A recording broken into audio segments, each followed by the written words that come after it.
Eu quero compartilhar uma palavra com o teu coração nessa noite. Quem está pronto para ouvir e receber de Deus, diga um glória a Deus aí, fala um amém, para eu saber que você está comigo aqui. Fica até o final. Deus vai encher o teu coração de uma palavra nessa noite. O texto que eu quero ler com vocês é um dos versículos talvez mais conhecidos e mais mencionados de toda a Bíblia. É o centro da fé cristã. Não tem como não se emocionar ouvindo este versículo. E talvez quase 100% de vocês que estão me escutando agora já foram tocados por essa palavra. João capítulo 3, versículo 16. João 3, 16. Glória a Deus. Meu coração está queimando aqui. Aleluia. Enquanto você vai ouvindo, o Espírito Santo vai ministrando na sua alma, vai ministrando ao teu coração. Ele pode fazer o que eu não posso.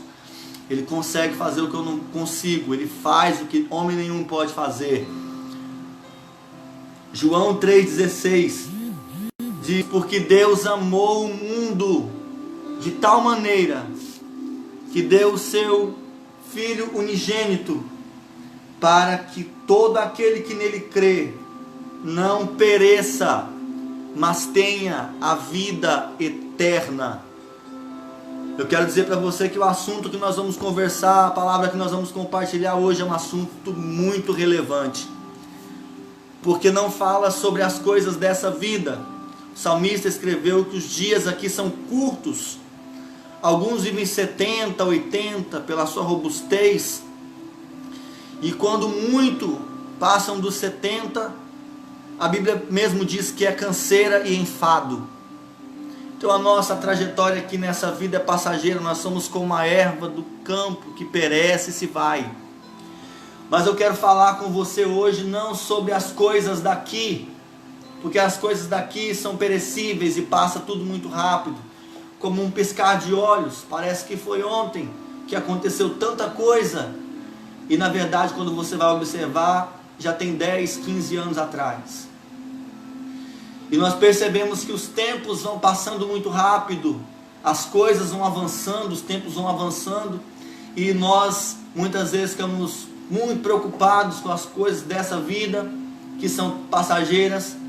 Mas nessa noite eu quero conversar com você sobre coisas eternas, sobre coisas que a ferrugem não pode consumir, sobre coisas que a traça não pode destruir, sobre coisas espirituais, sobre coisas eternas, sobre a nossa eternidade.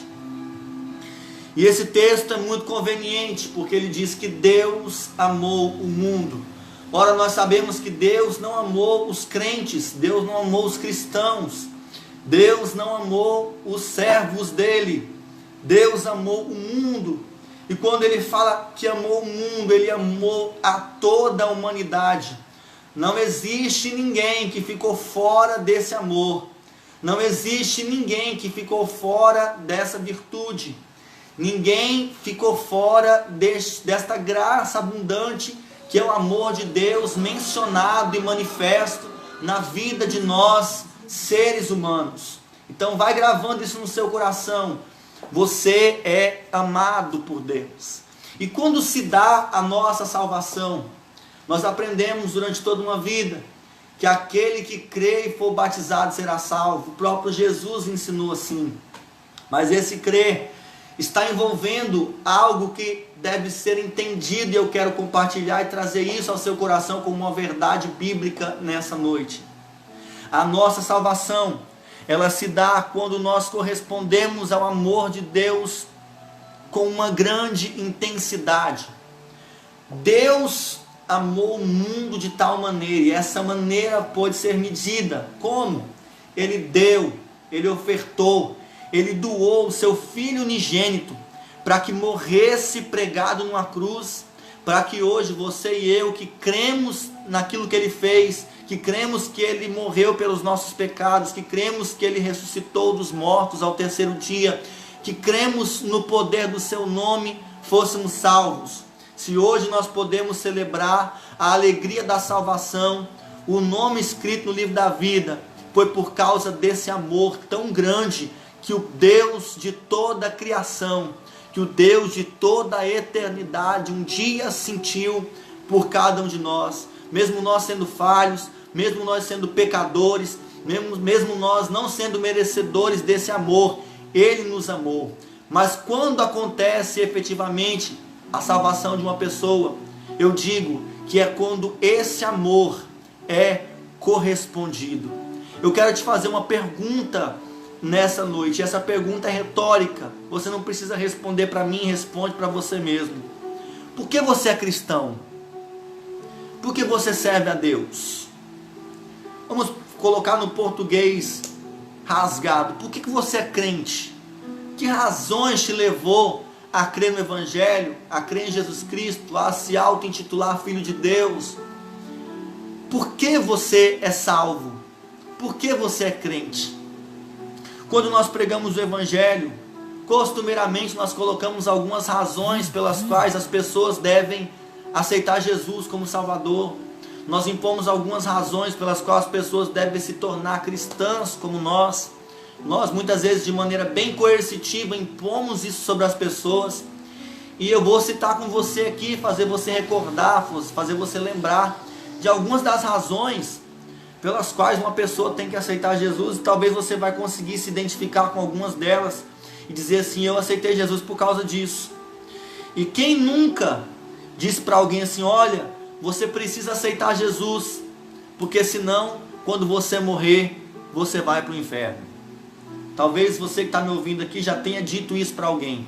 E talvez você já tenha acreditado assim: olha, se você não entregar a sua vida para Jesus, você vai para o inferno. E muita gente, quando escuta essa palavra, ela é uma palavra dura, ela é uma palavra pesada, ela é uma palavra que impacta logo de princípio. E quantas pessoas, quando escutam isso, já diz: meu Deus, é sério isso? E como é o inferno?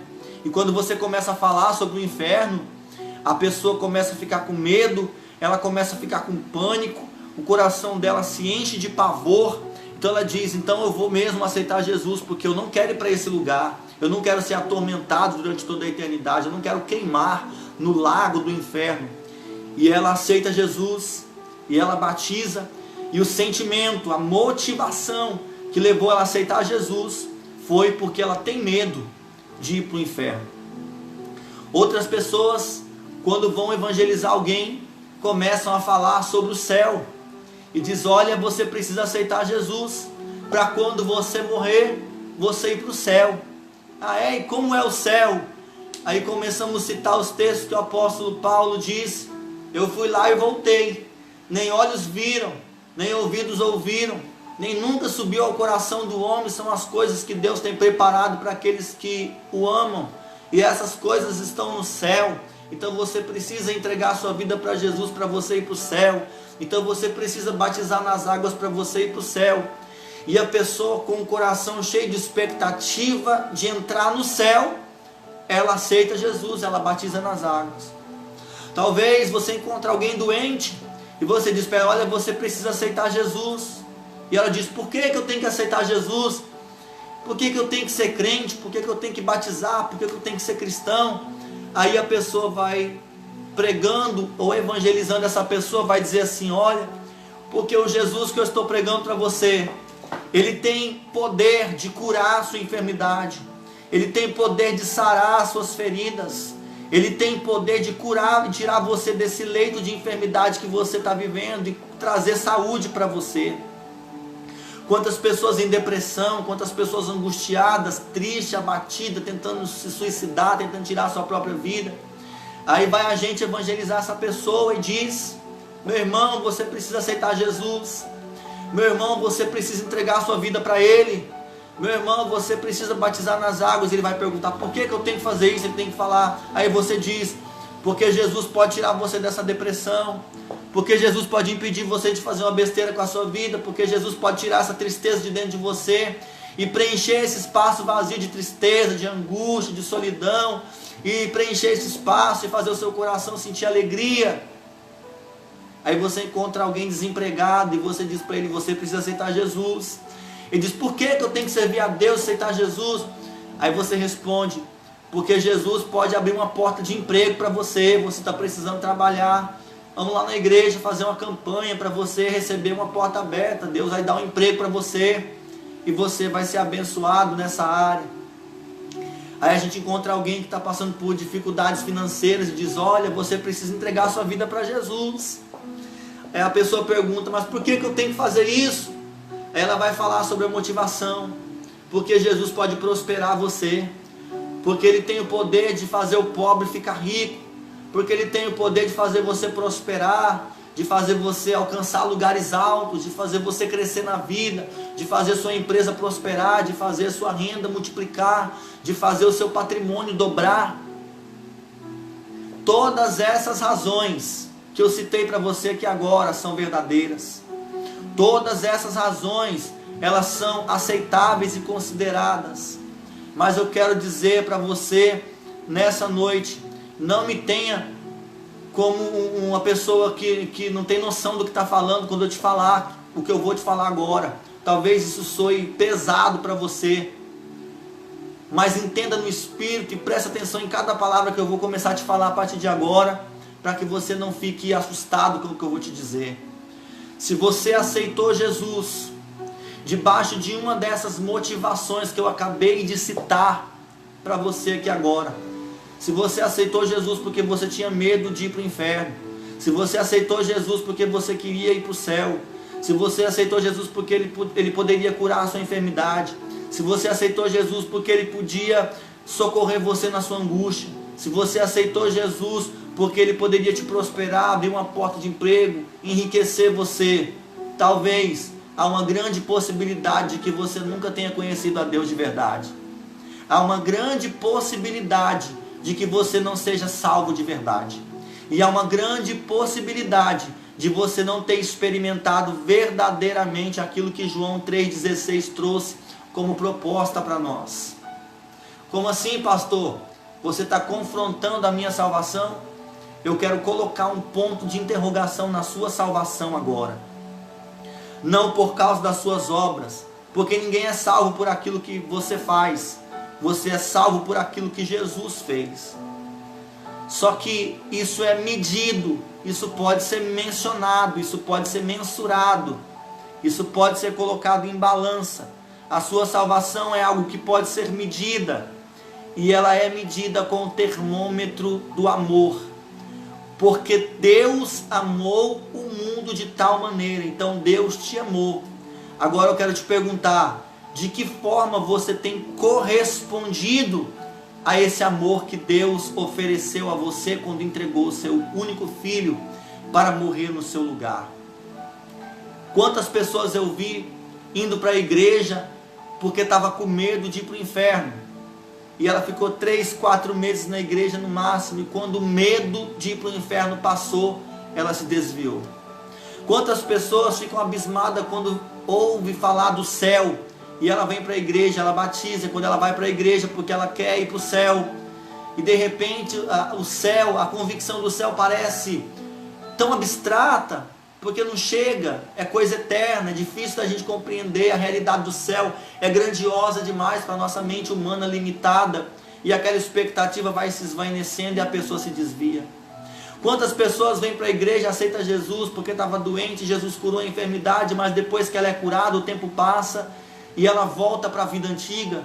Quantas pessoas que vêm para a igreja pobre, humilde, sem ter condição de pagar nem as contas, e ela vem com a motivação, acreditando que Deus pode prosperar a vida dela, e Deus pode mesmo, e Deus prospera, e Deus abençoa, e Deus dá uma empresa, e Deus faz a pessoa chegar a lugares altos. E quando Deus prospera essa pessoa, ela não quer mais saber de Deus, porque agora ela tem que gastar o seu tempo usufruindo da prosperidade que Deus deu. E ela vira as costas para a fé, perde o fervor, perde o primeiro amor e se desvia. Ou outras pessoas que vêm para a igreja querendo ser curado, e quando não é curado desvia porque acredita que Deus não foi poderoso o suficiente para poder curá-la de uma enfermidade. Ou veio pobre, triste, miserável, sem ter dinheiro para pagar as contas, e de repente passou 1 ano, 2 na fé, e viu que as coisas não resolveram, não aconteceram como ela esperava, e ela esfriou, desviou-se da fé, e abandonou a Deus. Quando você entrega a sua vida para Jesus, que você baseia a sua fé debaixo dessas motivações, eu vou mostrar para você que todas estas motivações, elas são egoístas. Quer ver? Você precisa aceitar Jesus para você não ir para o inferno. E você diz, eu preciso aceitar Jesus para eu não ir para o inferno. Quem é o centro? Eu. Eu preciso aceitar Jesus porque eu quero ir para o céu. Quem é o centro? Eu. Eu preciso aceitar Jesus porque eu quero ser curado dessa enfermidade. Qual é o centro? Eu. Eu quero aceitar Jesus e preciso, por quê? Porque eu estou em angústia, estou em dificuldade, estou em aflição, e eu preciso que Ele me liberte. Liberte a quem? Eu. Quem é o centro? Eu. Eu preciso aceitar Jesus porque eu preciso prosperar. Ele vai prosperar a quem? Eu.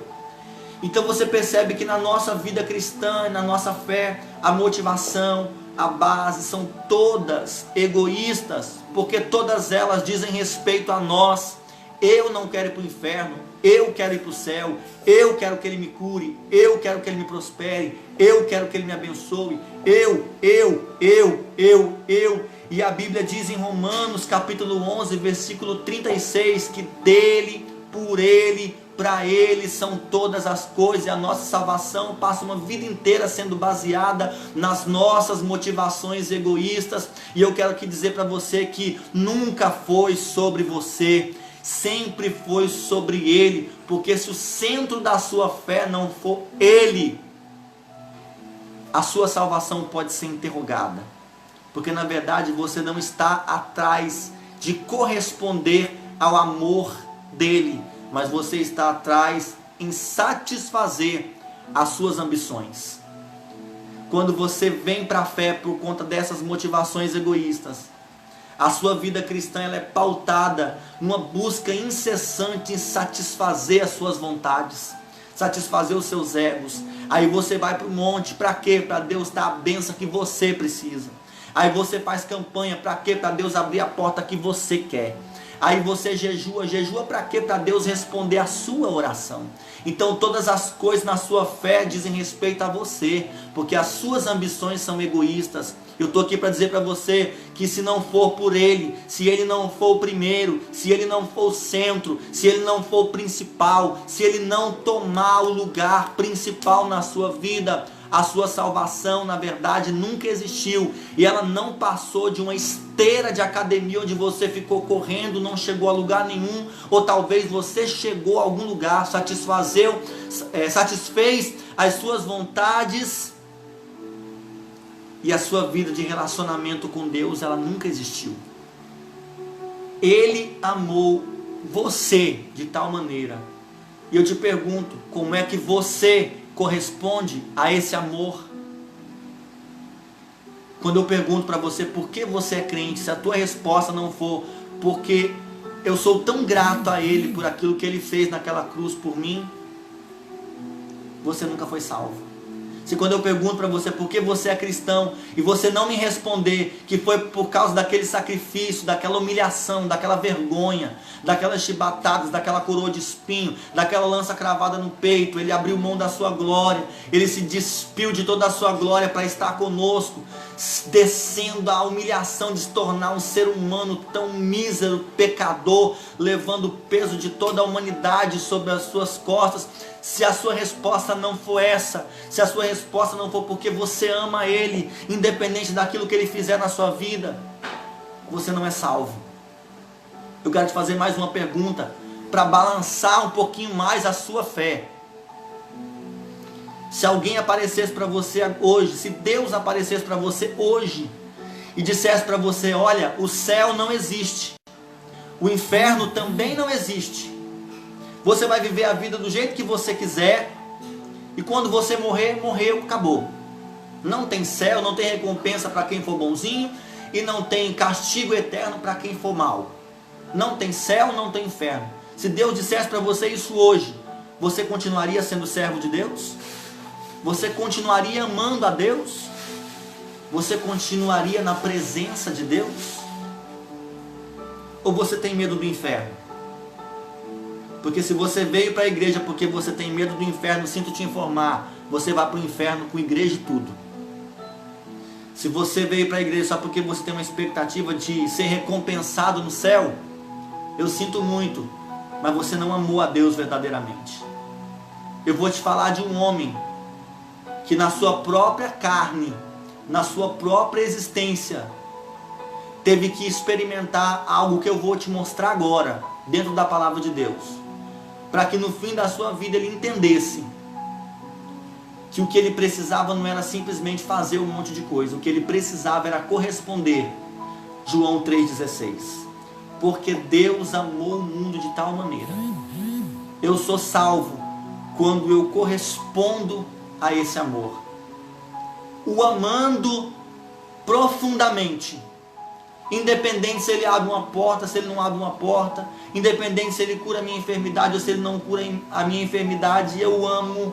E é esse amor que é o sustento da minha fé, e é esse amor que me faz prosseguir caminhando, é esse amor que não me aparta dessa presença, é esse amor que me conduz à eternidade de verdade. Se a sua motivação for outra, sinto te informar, você não conheceu a Deus. Quem é esse homem? Pedro. Um dia Jesus se encontrou com ele, lá em Mateus capítulo 4, versículo 19, depois você lê. Jesus disse para ele: segue-me, eu vou transformar você em um pescador de homens. Eu te pergunto, na proposta que Jesus fez para Pedro, o que ele receberia? O que ele receberia como benefício próprio? Que recompensa tem? Pedro, vou transformar você num ganhador de almas, e essas almas serão minhas. Qual recompensa Pedro receberia por isso? Nenhuma. Então Pedro começou a seguir Jesus. A Bíblia diz que ele largou as redes, que ele largou o barco, largou o peixe, largou o mar, largou tudo, e começou a seguir Jesus. As experiências que Pedro teve poderiam ser suficientes para sustentar a sua fé para o resto da vida. Você já sabe, ele andou em cima das águas sem afundar. Ele viu Jesus no Monte da Transfiguração, todo transfigurado, com seu rosto e as suas vestes resplandecentes como a luz do sol. Que experiência extraordinária! Ele viu com seus próprios olhos o milagre da multiplicação dos pães e peixes. Ele recebeu uma revelação que nem a carne nem o sangue deu, em Mateus 16,16, quando Jesus perguntou para os discípulos: quem as pessoas estão dizendo que eu sou? Aí um dizia: estão falando que o Senhor é João Batista, estão falando que o Senhor é Elias, estão falando que o Senhor é um profeta. E perguntou: e vocês, o que estão falando que eu sou? E Pedro respondeu: eu sei quem tu és o Cristo, Filho do Deus vivo. E Jesus olhou para Pedro e disse: Pedro, você está cheio do Espírito Santo. Não foi a carne nem foi o sangue que te revelou isso, mas foi o Espírito de Deus que te revelou isso, Pedro. Então uma pessoa que vive tantas experiências sobrenaturais com Deus, essas experiências poderiam ser base para ele sustentar a sua fé até o fim. E talvez você que está me ouvindo agora, talvez você tenha tido durante a sua experiência de fé, muitas experiências com Deus. Talvez você já tenha visto um anjo, talvez você já foi curado de enfermidade, talvez você já viu Deus operar milagres diante dos seus olhos, talvez você já viu Deus fazer coisas extraordinárias na sua vida ou na vida de outras pessoas, talvez você tenha tido experiências extraordinárias com Deus, mas se você não o amar verdadeiramente, isso tudo é vão. Porque na vida de Pedro foi assim, toda essa estrutura, todas essas experiências que ele teve com Jesus não foi suficiente para segurar ele. Porque no dia que perguntaram para ele na crucificação lá, você é um deles, você estava com eles, Pedro negou Jesus 3 vezes. Aí você diz: aquele que recebeu a revelação de quem era o Cristo agora está negando 3 vezes. Ele negou 3 vezes. E quando Jesus morreu na cruz, foi sepultado, Pedro falar no termo popular, ele se desviou. A Bíblia diz que ele voltou a pescar, voltou à vida antiga, voltou a ser o mesmo Pedro de antes de conhecer Jesus. Ou seja, aquela salvação, aquela experiência. Talvez Pedro seguia Jesus por qualquer uma outra razão, menos porque amava Jesus. Porque se ele correspondesse João 3,16, se ele amasse verdadeiramente Jesus, ele não negaria 3 vezes. Se ele amasse verdadeiramente Jesus, ele não se desviaria da fé. Ele não cairia da fé. Aí quando Pedro desvia, que ele volta para a vida antiga, que ele volta a ser aquele velho Pedro de antes, Jesus morreu, ressuscitou, e Jesus falou, as coisas não vão ficar assim. A primeira coisa que Jesus fez foi ir atrás de Pedro, foi procurar Pedro.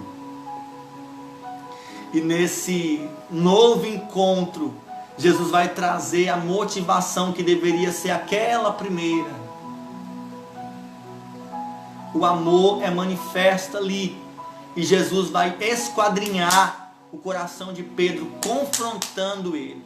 Está registrado em João capítulo 21, entre os versículos 15 e 19. Jesus aparece para Pedro e pergunta para Pedro uma vez: Pedro, tu me amas? Olha o que Jesus queria saber, porque ele sabia que a salvação verdadeira só acontece quando esse amor de Deus manifesta aos homens é retribuído de uma maneira intensa. E a experiência de Pedro não conseguiu garantir isso para ele. Não baseie a sua salvação nas suas motivações egoístas. Ame a Deus verdadeiramente e você será salvo. E Jesus perguntou: Pedro, você me ama? Ele respondeu: sim, Senhor, eu te amo. Aí pela segunda vez Jesus perguntou: Pedro, tu me amas? E ele respondeu: Senhor, tu sabes que eu te amo. E pela terceira vez Jesus perguntou: Pedro, tu me amas? Quantas vezes Pedro negou Jesus? 3 vezes. E quantas vezes Jesus pergunta para Pedro se ele o amava? 3 vezes. Dizendo: Pedro, você não me amava. Pedro, você não me amava. Pedro, você não me amava. E agora o amor vai ser correspondido e eu vou te mostrar como. Jesus diz: Pedro, tu me amas? Ele diz: sim, Senhor, eu te amo. Então apacenta os meus cordeiros. Pela segunda vez: Pedro, tu me amas? Sim, Senhor, eu te amo, tu sabes que eu te amo. Então apacenta os meus cordeiros. E pela terceira vez: Pedro, tu me amas? Aí Pedro olha para Jesus e diz: Senhor, tu sabes de todas as coisas. Naquele dia, olha aqui para mim que eu já vou terminar. Grave o seu olho aqui em mim. Naquele dia, Pedro não conseguiu dar a resposta que Jesus precisava ouvir dele. Mas Jesus entendeu isso. Jesus entendeu que naquele momento não era possível Pedro responder. Então Pedro se torna o líder da igreja. Então Pedro se torna o maior pregador, um dos maiores pregadores da história. Na primeira pregação de Pedro, cheio do Espírito Santo, 3.000 almas aceitou Jesus. Na segunda pregação de Pedro, 5.000 almas aceitou Jesus. E quando Pedro entendeu que a salvação dele corresponderia, aliás, a salvação dele seria atestada quando ele correspondesse àquele amor que Jesus manifestou para ele, Pedro vai vivendo o Evangelho, se abdicou da sua própria vida para seguir Jesus, para obedecer Jesus, para viver a palavra de Deus, para viver o reino de Deus, para pregar o reino de Deus. E Pedro vai vivendo, enfrenta batalhas, enfrenta tempestades, mas vai vencendo, vai pregando o Evangelho, vai cumprindo a vontade de Jesus. E no dia da sua morte, é que ele vai conseguir dar a resposta que naquele dia lá, Jesus perguntou para ele. Jesus perguntou por 3 vezes: Pedro, tu me amas? Pedro, tu me amas? Pedro, tu me amas? Ele não conseguiu responder.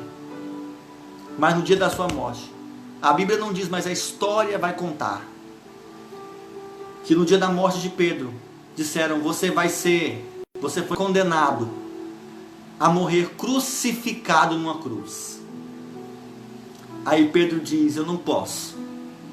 Estou conjecturando com você, vem nessa mensagem. Eu não posso ser crucificado numa cruz, porque foi assim que o meu Senhor morreu. E eu não sou digno de morrer do mesmo jeito que o meu Senhor morreu. Então eu te peço que vocês me crucifiquem de cabeça para baixo. Porque eu preciso dar resposta para ele de uma pergunta que ele me fez um dia: Pedro, tu me amas? Quando uma pessoa é pregada na cruz, o pescoço dele pende para frente e ele olha para baixo. Uma pessoa pregada na cruz, como Jesus foi, não conseguia olhar para cima, só conseguia olhar para baixo. Por isso que Jesus viu João, Maria, os discípulos chorando aos pés da cruz. Mas Pedro diz: me crucifica de cabeça para baixo, porque eu preciso dar uma resposta para ele, para uma pergunta que um dia ele me fez. Oh, aleluia! E quando Pedro é crucificado de cabeça para baixo, ele olha de baixo para cima e ele vê o céu. Eu estou conjecturando com você. Não sei se foi assim que aconteceu. Mas eu sei que talvez ele pode ter dito: Jesus, eu te servi, eu andei contigo, e eu tinha um monte de motivações, eu tive um monte de experiências, mas nada disso me fez permanecer na sua presença. Só que aquele dia que o Senhor me perguntou por 3 vezes se eu te amava, eu não consegui te responder. Mas agora, na minha morte, olha eu aqui morrendo por ti. Um dia o Senhor morreu por mim. E agora, eu estou morrendo por ti. Naquele dia eu não consegui te responder. O Senhor me perguntou: tu me amas? E agora eu estou te respondendo. Eis-me aqui sendo crucificado de cabeça para baixo por amor a ti. Eu te pergunto, você que está me ouvindo aí agora, por que você é crente? Por que você serve a Deus? Por que você frequenta a igreja? Por que você vai na campanha? Por que você ora? Por que você jejua?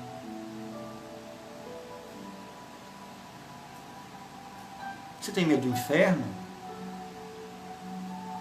Você tem medo de perder o céu? Você quer ficar rico? Você quer ser curado? Você quer prosperar, é? Você quer que Deus abençoe sua família?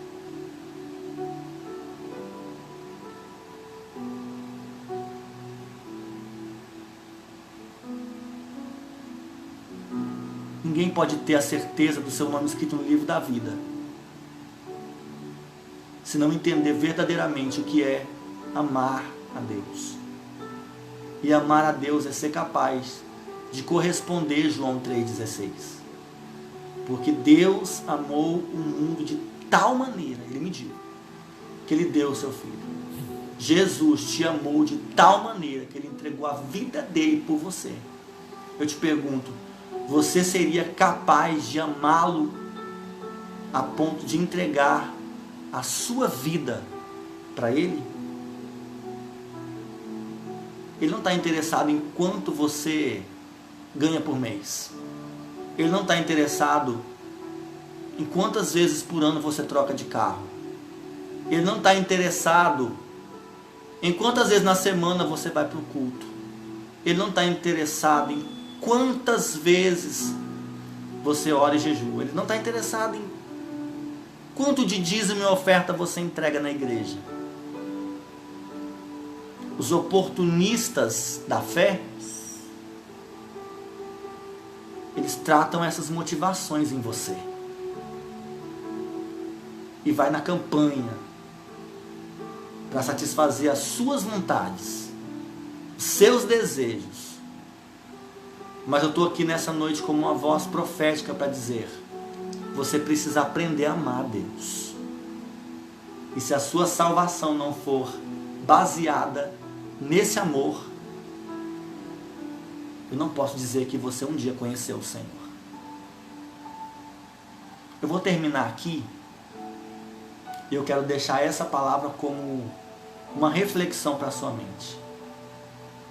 Eu sei que tem gente que vai aceitar Jesus de novo. Eu sei que tem gente que estava correndo atrás de coisas.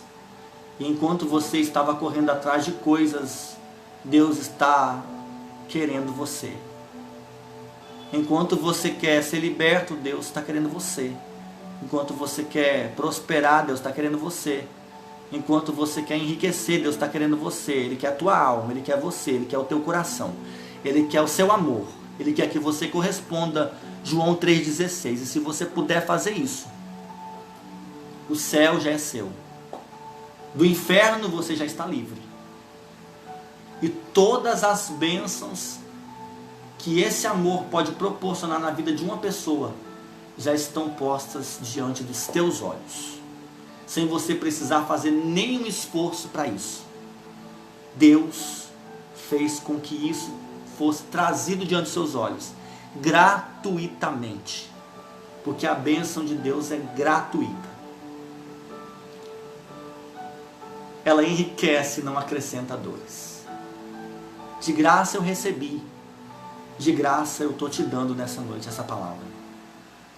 Seja salvo de verdade. Ame a Deus com todo o seu coração. E você um dia vai dizer: verdadeiramente hoje eu posso crer que o meu nome está escrito no livro da vida. Nunca mais você vai ter dúvida da sua salvação. Que Deus abençoe você em Cristo. Tenham todos uma semana abundante. Eu não vou nem orar com você. Eu quero que isso seja um motivo dos seus pensamentos. Se você puder perder a noite hoje pensando nisso, que isso aconteça, mas que você tenha uma semana cheia da convicção de que o amor de Deus alcançou verdadeiramente a sua vida. Deus abençoe você e toda a sua casa, em nome de Jesus.